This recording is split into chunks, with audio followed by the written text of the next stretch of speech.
Welcome students. आज हम बात करेंगे आपके हाइड्राइड ऑफ ग्रुप 15 एलिमेंट। कल ही मैंने आपको बताया था रिलेटेड।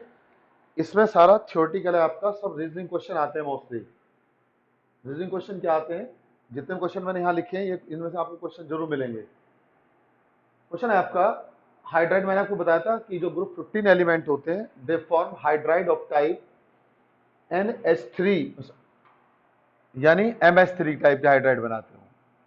M का मतलब था उसी ग्रुप के element. M means nitrogen, phosphorus, arsenic etcetera. तो अब क्वेश्चन आता है कि बताइएगा, खाली बेसिक करेक्टर के बारे में बात चल रही थी। मैंने बताया था कि अमोनिया जो होता है हमारा कॉम्प्लेक्सिंग लिगेंड्स की तरह काम करता है। क्यों?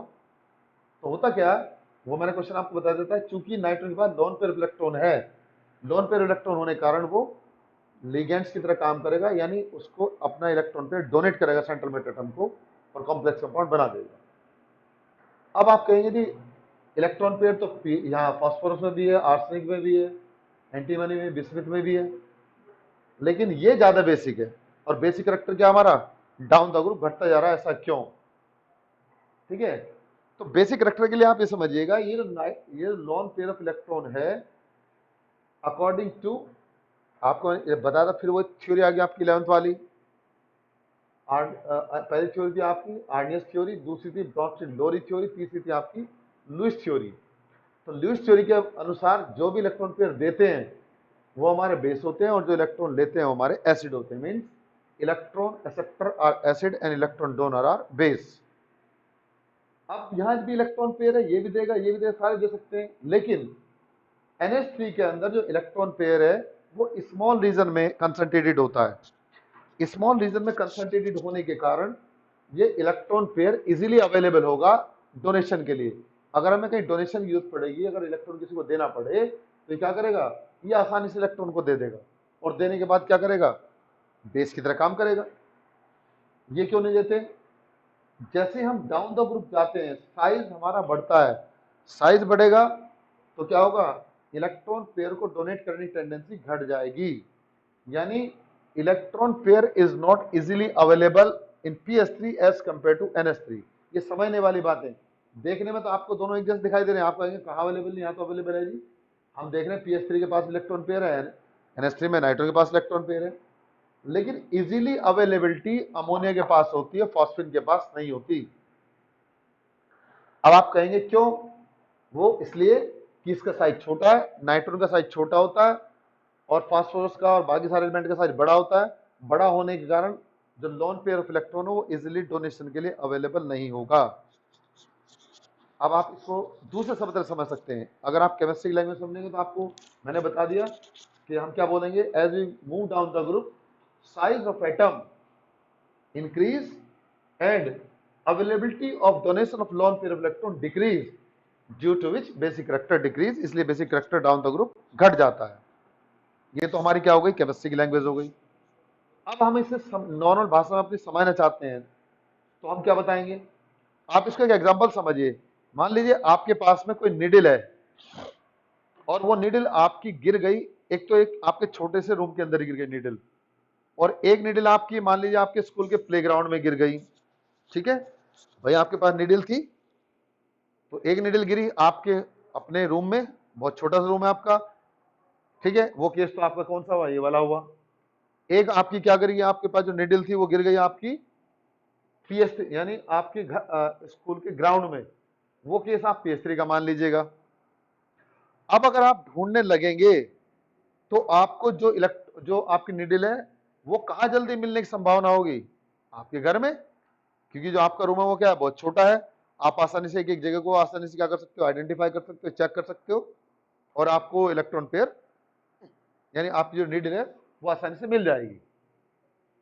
लेकिन यहाँ क्या होता है, अगर आप स्कूल का ग्राउंड लेंगे तो स्कूल ग्राउंड में क्या है, बहुत सारी जगह, आपको बहुत टाइम लगेगा, और यानी वो जो आपकी निडल है उसके मिलने की संभावना थोड़ी कम होगी, क्योंकि वो बहुत बड़ी जगह आपको आइडेंटिफाई करनी पड़ेगी, सारे में सर्च करना पड़ेगा, पता नहीं कहाँ गिरी हुई हो। तो वही काम यहाँ पर होता है।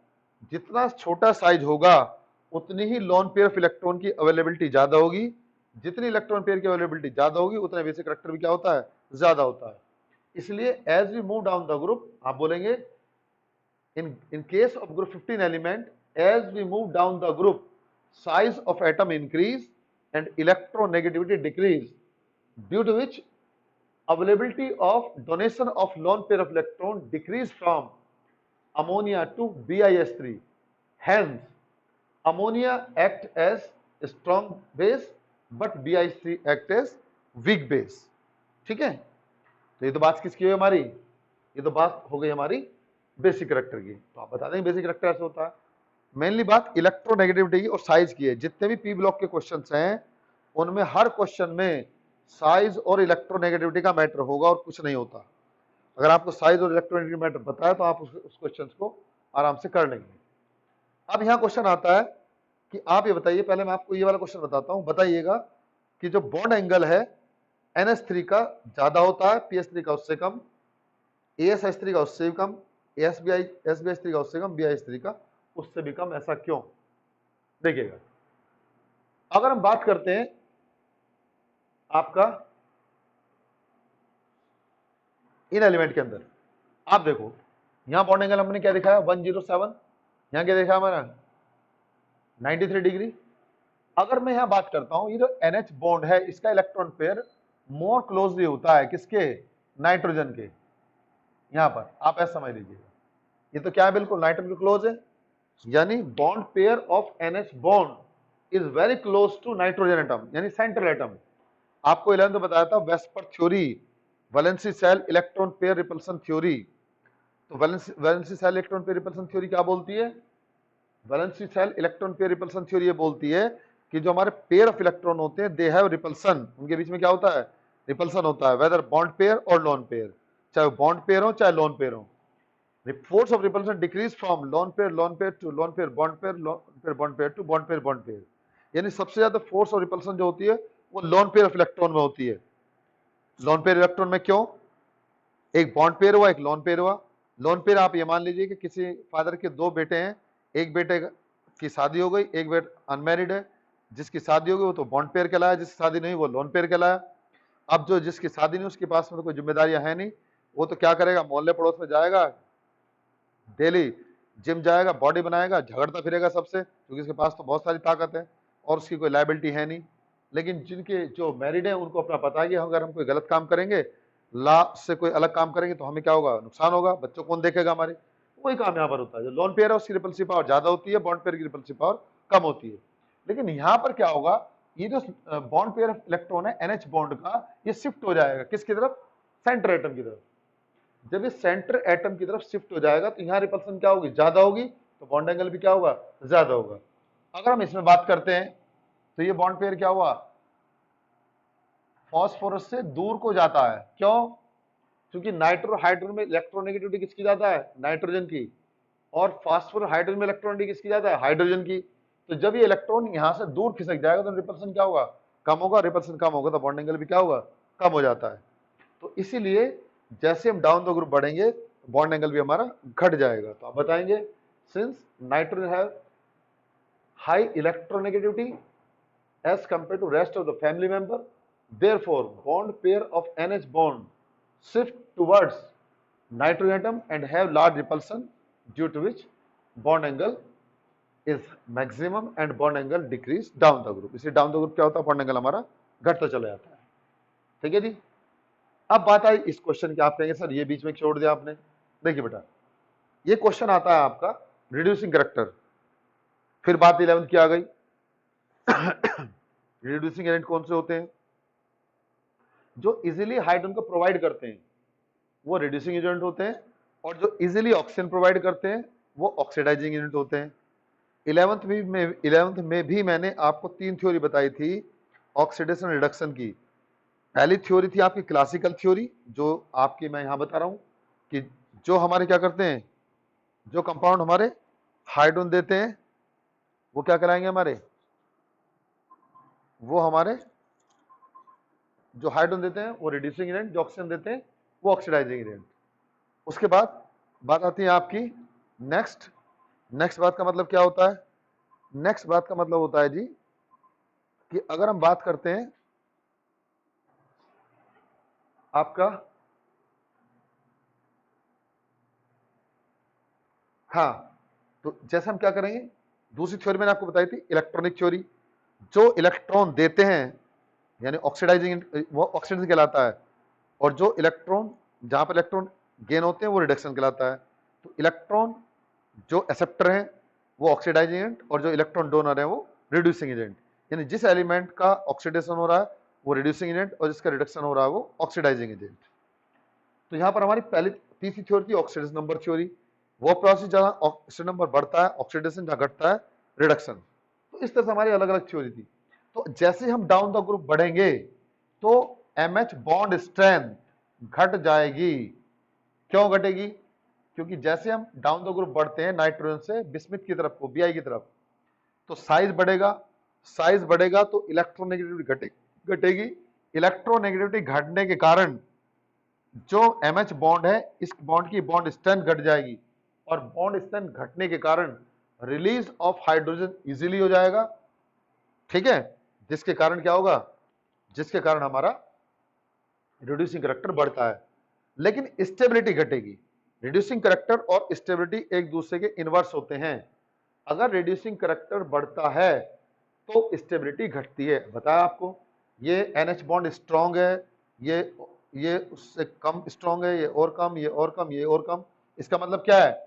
अगर वो आपसे पूछ लगे कि इनको घटते हुए क्रम में लगाइए स्टेबिलिटी के, तो साइन इधर जाएगा, यानी ये ज्यादा स्टेबल, ये और कम, ये और कम, ये और कम, ये और भी कम। ठीक है, तो एक बात क्वेश्चन हमेशा याद रखना, स्टेबिलिटी और रिड्यूसिंग पावर या रिडक्शन करैक्टर जो होता है, रिड्यूसिंग करैक्टर हमेशा एक दूसरे के अपोजिट होते हैं। तो ये कुछ क्वेश्चंस होते हैं जो आपसे पूछता है। ये क्वेश्चन सीधे आए हैं आपके नीट में सीधे, कि बताइए आप इनको घटते या बढ़ते क्रम में लगाइए, बेसिक करैक्टर के, या आपका बॉन्ड एंगल के, या रिड्यूसिंग करैक्टर के, या स्टेबिलिटी के, या बॉइलिंग पॉइंट के। बॉइलिंग पॉइंट भी क्या होगा? बॉइलिंग पॉइंट भी उसी क्रम में होता है जिस क्रम में स्टेबिलिटी होती है। तो कल आपको बताया था NH3 का बॉइलिंग पॉइंट और ज्यादा होता है, PH3 का और कम, इसका और भी कम। यानी जो बॉइलिंग पॉइंट का सीक्वेंस होता है वही स्टेबिलिटी का सीक्वेंस होता है। तो इस तरह से हम समझाते हैं हाइड्राइड ऑफ ग्रुप 15। क्या हुए आपके? ग्रुप 15 के हाइड्राइड्स कहलाते हैं बेटा। ठीक है, तो इनसे रिलेटेड जो भी क्वेश्चन आएगा आप उस क्वेश्चंस को कर लेंगे। अब बात आती है आपका कि आप ये बताइएगा, जो हैलाइड है हमारे ग्रुप 15 के, वो क्या होते हैं? बताया था आपको, binary compound of halogen is known as hydride. तो binary compound of hydrogen is known as halide, halide बोलते हैं।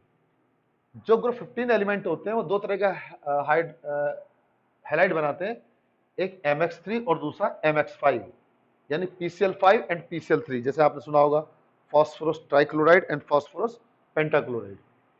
तो अब क्वेश्चन आता है इसमें, आप ये बताइएगा कि जो हमारा नाइट्रोजन है, नाइट्रोजन आपको दिखाई दे रहा है, ये पेंटा हैलाइड नहीं बनाता।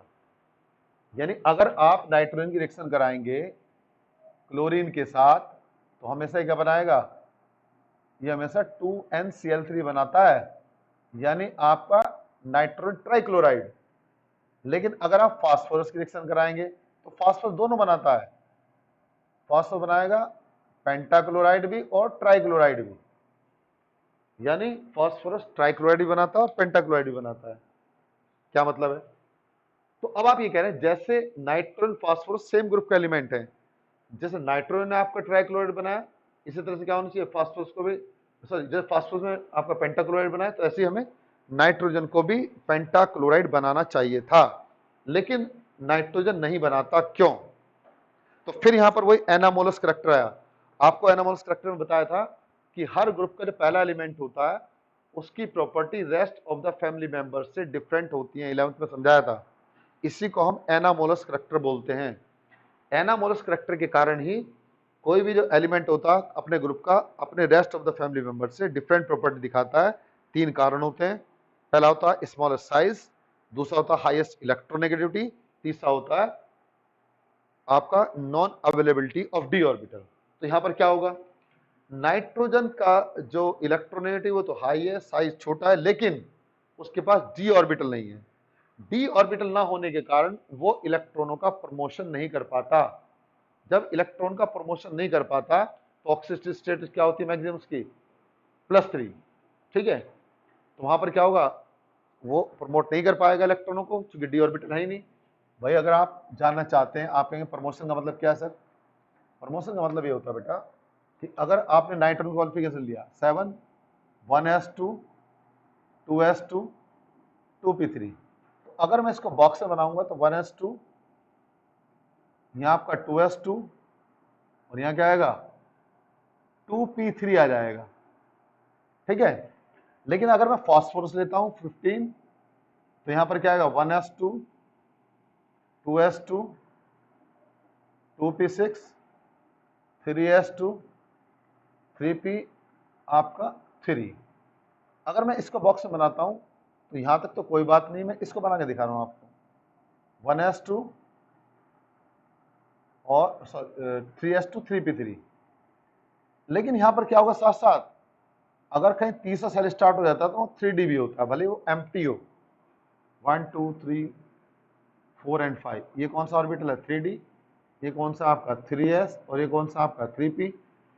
तो अब क्या होता है कि अगर हम बात करते हैं फास्फोरस की केस में, तो एक इलेक्ट्रॉन प्रमोट होकर के कहां पहुंच जाएगा, एक इलेक्ट्रॉन प्रमोट होकर डी में पहुंच जाएगा, और ये कौन सा हाइब्रिडाइजेशन दिखाई देगा, sp3d।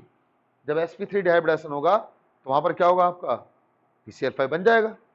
ऐसा यहां नहीं होता, क्योंकि यहां पर क्या है 2p ऑर्बिटल होता है, 2p में d ऑर्बिटल नहीं होता, इसलिए इलेक्ट्रॉन का प्रमोशन नहीं होगा। यानी ये इलेक्ट्रॉन यहां से निकल के आगे नहीं कहा जाएगा, क्योंकि वहां तो ऑर्बिटल है ही नहीं खाली। इसीलिए जो आपका नाइट्रोजन होता है वो ट्राइक्लोराइड बनाता है, पेंटाक्लोराइड नहीं बनाता। कारण मैंने आपको बताया, nitrogen have small size, high electron unit, do not contain d orbital, due to which it do not causes the promotion of electron to higher energy orbital, hence do not form pentahalide but form only trihalides। इससे पेंटाहालाइड नहीं बनाएगा, क्या बनाएगा, केवल ये ट्राइहेलाइड ही बनाता है। ठीक है जी, कोई डाउट नहीं यहां तक। अब अगला क्वेश्चन आता है कि आप ये बताइएगा, जो आपका PCl3 है, ये जब हम इसे मॉइस्चर में रखते हैं तो इसके चारों फ्यूम्स इकट्ठी हो जाती हैं। यानी क्वेश्चन आता है कि why PCl3 in atmosphere have fumes, वो फ्यूम्स क्या फॉर्म करता है। तो देखिए, जब आप PCl3 को रखेंगे एटमॉस्फेयर में, तो एटमॉस्फेयर से क्या करेगा, मॉइस्चर को एब्जॉर्ब करेगा और वहां से क्या बनाएगा HCl, और HCl क्या होती है हमारी फ्यूम्स।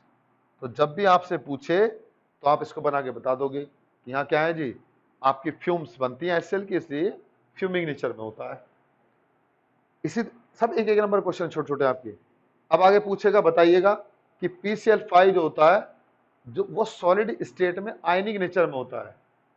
अगर आप उसे गैस स्टेट में लोगे तो कोवलेंट कंपाउंड है, लेकिन अगर आप उसे सॉलिड स्टेट में लोगे तो आयनिक कंपाउंड है। ऐसा क्यों, देखिएगा क्वेश्चन समझ में आया कि why PCl5 in solid state is ionic in nature. तो देखो, जो सॉलिड स्टेट होता है उसके अंदर PCl5 एग्जिस्ट करता है PCl4+ की फॉर्म में और PCl6- की फॉर्म में। तो आप बताओ, ये रिएक्शन लिख दोगे, ये रिएक्शन लिख दोगे तो आपका आधा काम हो गया, और आपको रटने की जरूरत नहीं है।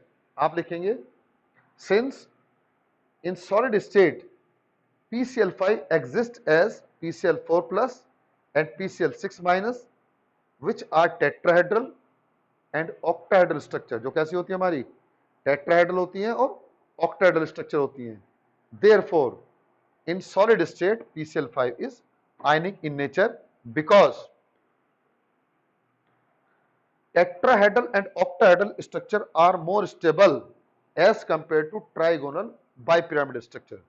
यानी जो आपकी टेट्राहेड्रल स्ट्रक्चर होती हैं और जो ऑक्टाहेड्रल स्ट्रक्चर होती हैं वो ज्यादा स्टेबल होती हैं as compare to trigonal bipyramidal structure. इसीलिए जो PCl5 होता है वो अपने आप को कहाँ में एग्जिस्ट करता है, वो अपने आप को आयनिक स्टेट में एग्जिस्ट करता है जब वो सॉलिड स्टेट में होता है।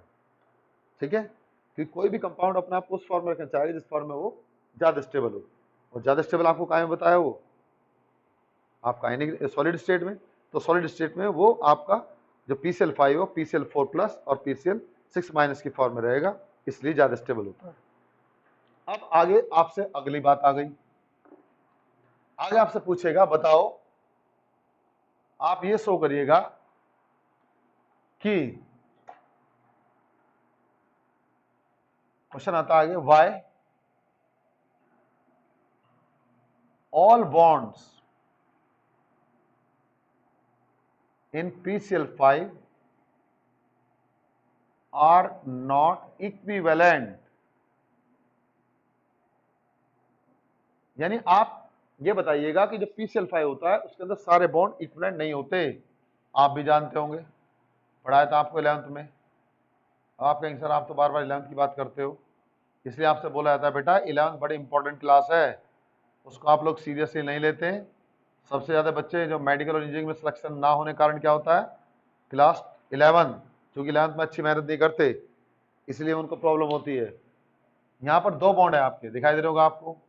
एक बॉन्ड तो होता है 120 डिग्री एंगल, इसको बोलते हैं इक्वेटोरियल, EQUATORIAL, इक्वेटोरियल बॉन्ड। और ये जो बॉन्ड होता है ये होता है 90 डिग्री का, इसको बोलते हैं एक्सियल बॉन्ड। याद आ गए होंगे आपको। ये PCl5 की स्ट्रक्चर है। और वही क्वेश्चन में पूछ रहा है वो, कि वो कह रहा है कि आप बताओ कि PCl5 में सारे बॉन्ड एक जैसे नहीं है, कैसे पता चलेगा आपको? आपको क्या पता चला इसके स्ट्रक्चर से? तो स्ट्रक्चर तो हम पता चल ही रहा है, लेकिन हम इसको प्रैक्टिकल के द्वारा कैसे बता सकते हैं? तो हम क्या करेंगे, एक रिएक्शन दिखाएंगे, इसको बोलते हैं हीटिंग इफेक्ट।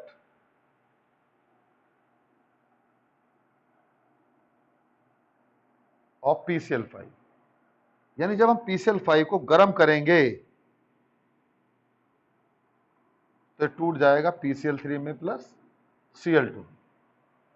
ठीक है, तो आप बोलेंगे, पहले तो आप स्ट्रक्चर बनाएंगे फिर बोलेंगे, since PCl5 on heating form PCl3 plus Cl2, this indicate all bond in PCl5 are not equal, that is 3 bond are different and 2 bond different। ये PCl3 किसके कारण बना, इसके कारण, ये वाले स्ट्रक्चर के कारण, और Cl2 किसके कारण बना, इस Cl कारण, इस Cl कारण। ये बॉन्ड एक्सियल बॉन्ड है और ये क्या हमारी इक्वेटोरियल बॉन्ड है। ठीक है, आ गई बात ये। अब अगला क्वेश्चन आता है, क्या क्वेश्चन है जी, कि why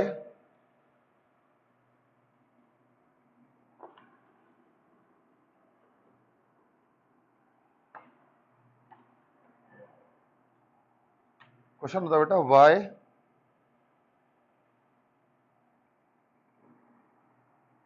PCl5 more covalent than PCl3। आपको बताया था 11 ढंग से पढ़ लो, आगे फिर सारे क्वेश्चन आएंगे। ये कह रहे दोनों ही कोवलेंट कंपाउंड है, PCl5 भी और PCl3 भी। अब ये कह रहे बताओ जो हमारा PCl5 होता है वो ज्यादा कोवलेंट है एज कंपेयर टू PCl3, क्यों, क्या वजह है? ठीक है, तो देखिएगा, आपने 11 में पढ़ा होगा, आपने बार बार 11, अकॉर्डिंग टू फैजान रूल, याद आया, ऑफ पोलराइजेशन। 11th में आपने पढ़ा होगा पोलराइजेशन फैजान रूल के बारे में। According to Fajans rule of polarisation, greater the charge of cation and anion, greater is polarization,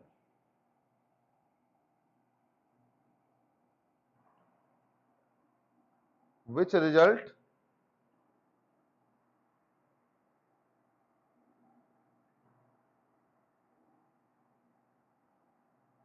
greater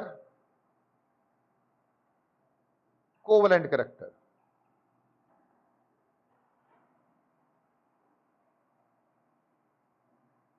ठीक है, अब अगर आप PCl5 की बात करते हैं तो PCl5 में क्या होगा,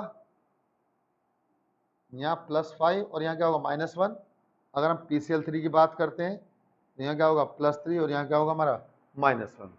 तो PCl5 में फॉस्फोरस की ऑक्सीजन स्टेट क्या होती है +5 और PCl3 में क्या होती है ऑक्सीजन स्टेट +3। तो जितना ज्यादा हमारा ज्यादा चार्ज होगा किसी कैटायन पे उतना इसकी पोलराइजेशन पावर क्या होती है ज्यादा होती है।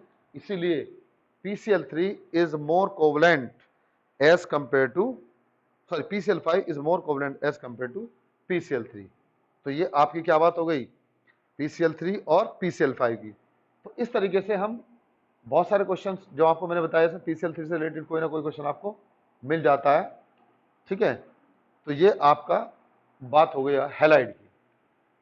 अब बात आती है आपका, वो कहते हैं बताइए ऐसा क्यों है। अगला क्वेश्चन इज रिलेटेड, अगला क्वेश्चन क्या है जी,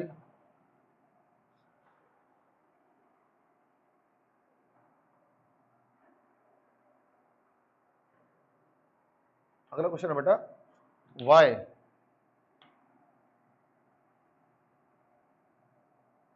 BiCl3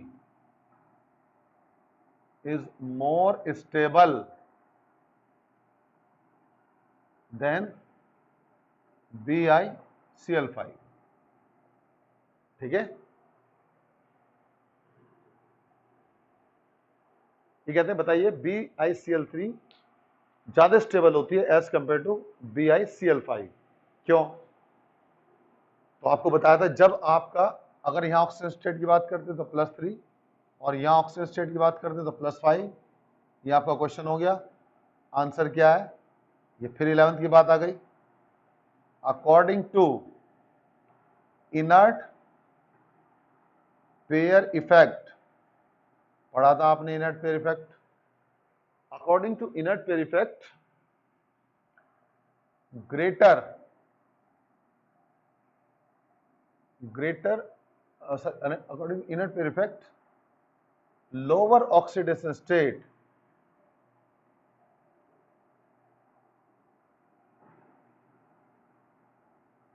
become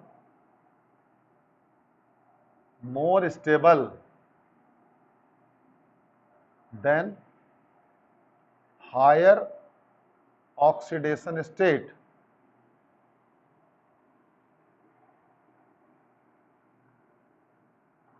as we move down the group।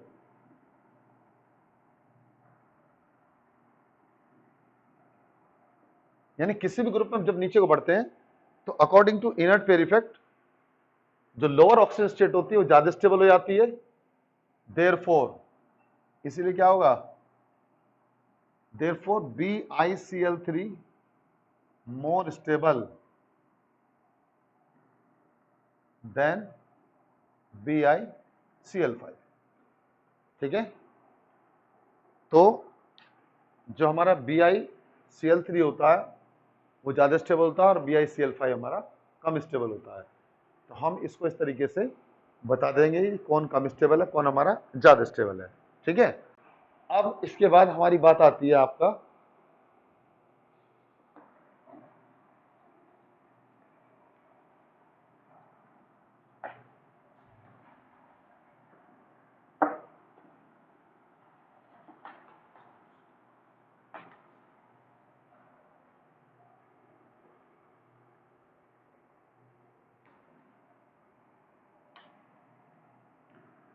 ये तो बात पढ़ी हमने किसके बारे में, हमने पढ़ लिया हाइड्राइड के बारे में, अब हमने पढ़ लिया हैलाइड के बारे में। अब हम पढ़ेंगे ऑक्साइड,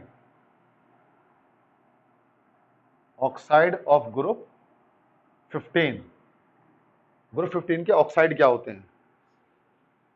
देखिए ग्रुप 15 एलिमेंट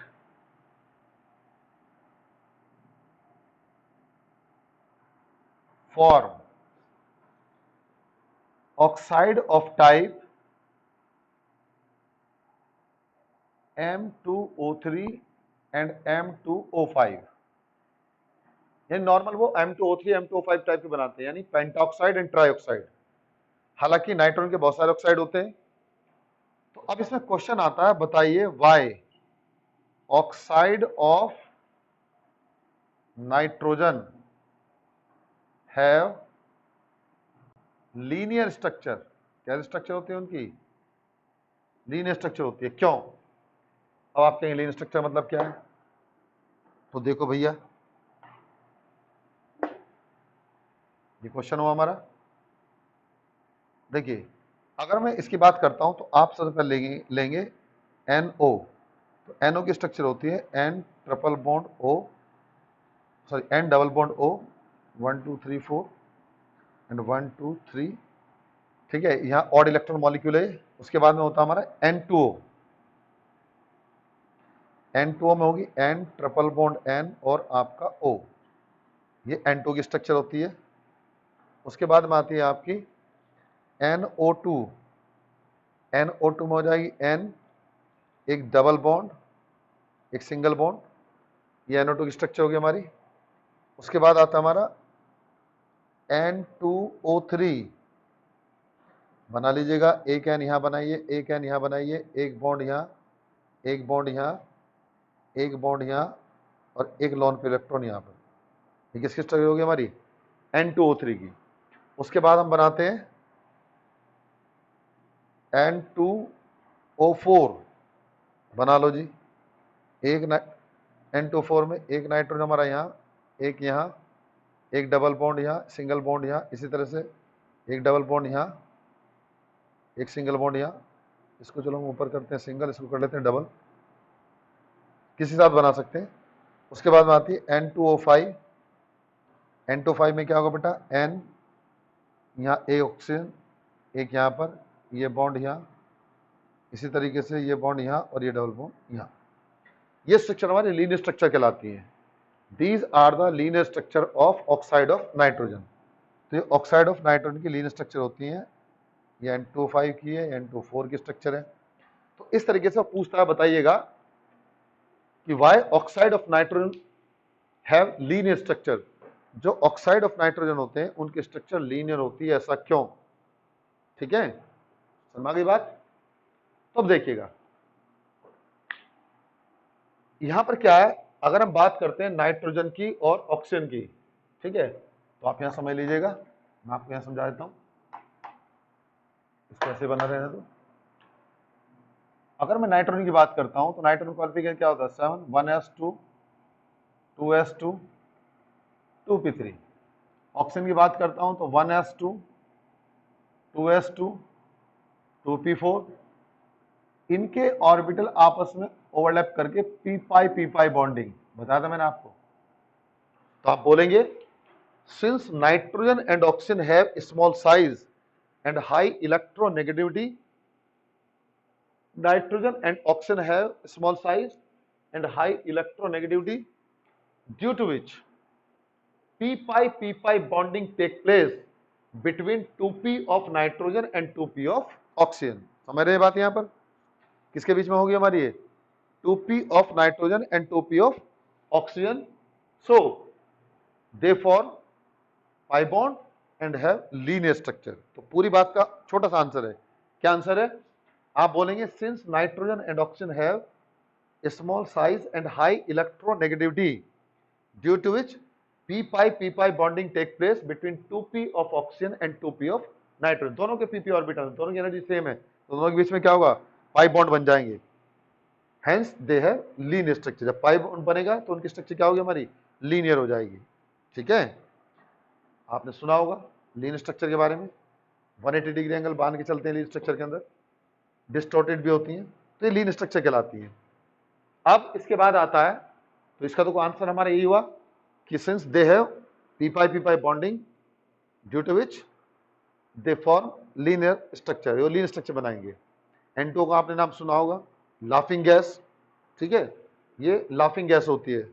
इससे क्या होता है? हमारा हिस्टेरिकल लाफ आता है, हमें ना चाहते हुए हंसी आ जाना। जैसे आप एक मूवी देखी होगी अर्जुन रामपाल की, उसमें क्या है, वो सिलेंडर को दूसरा होता है, मूवी का नाम तो मुझे याद नहीं कौन सा है, और वो सिलेंडर को दूसरा खोल देता है तो सबको हंसी आने लगती है, बिना मतलब हंसने लगते हैं। हाँ, मेरे ख्याल से उसकी थी अक्षय कुमार की। ठीक है, तो इस तरीके से ये लाफिंग, यानी इससे ना चाहते हुए आदमी हंस, ये न्यूरॉन्स को अफेक्ट करती है, आदमी हंसने लगता है, लाफिंग गैस होती है। अब इसके बाद अगला क्वेश्चन आता है कि बताइए जो ऑक्साइड ऑफ फास्फोरस होते हैं वो केज लाइक स्ट्रक्चर रखते हैं। तो क्या क्वेश्चन आएगा इसके बाद? चलिए इसको हम यहां से रब कर देते हैं। क्वेश्चन आएगा why oxide of phosphorus have cage like structure। उनकी स्ट्रक्चर कैसी होती है बेटा? केज लाइक, पिंजरे की तरह। ठीक है, तो जितने भी ऑक्साइड ऑफ फास्फोरस होते हैं, जैसे आपने सुना होगा P4O6 एंड P4O10, ये आपका क्या है? फास्फोरस ट्राइऑक्साइड, और ये क्या होता है? Phosphorus pentoxide. तो वही क्वेश्चन आता है, यहां तो था कि इन्होंने लीनियर स्ट्रक्चर बनाई, ये भी देखो ग्रुप 15 और ऑक्सीजन का एलिमेंट है, ये भी ग्रुप 15 और ऑक्सीजन का एलिमेंट है। इनकी स्ट्रक्चर क्या होती है हमारी? लीनियर। इनकी क्या होती है हमारी? लीनियर नहीं होती, केज लाइक, जैसे पिंजरा होता है, पिंजरे तरह की स्ट्रक्चर होती है। ठीक है, तो कैसे बनेगा, क्या होगा, बताएंगे कल। आज के लिए आप बस इसको इतना ही समझिएगा।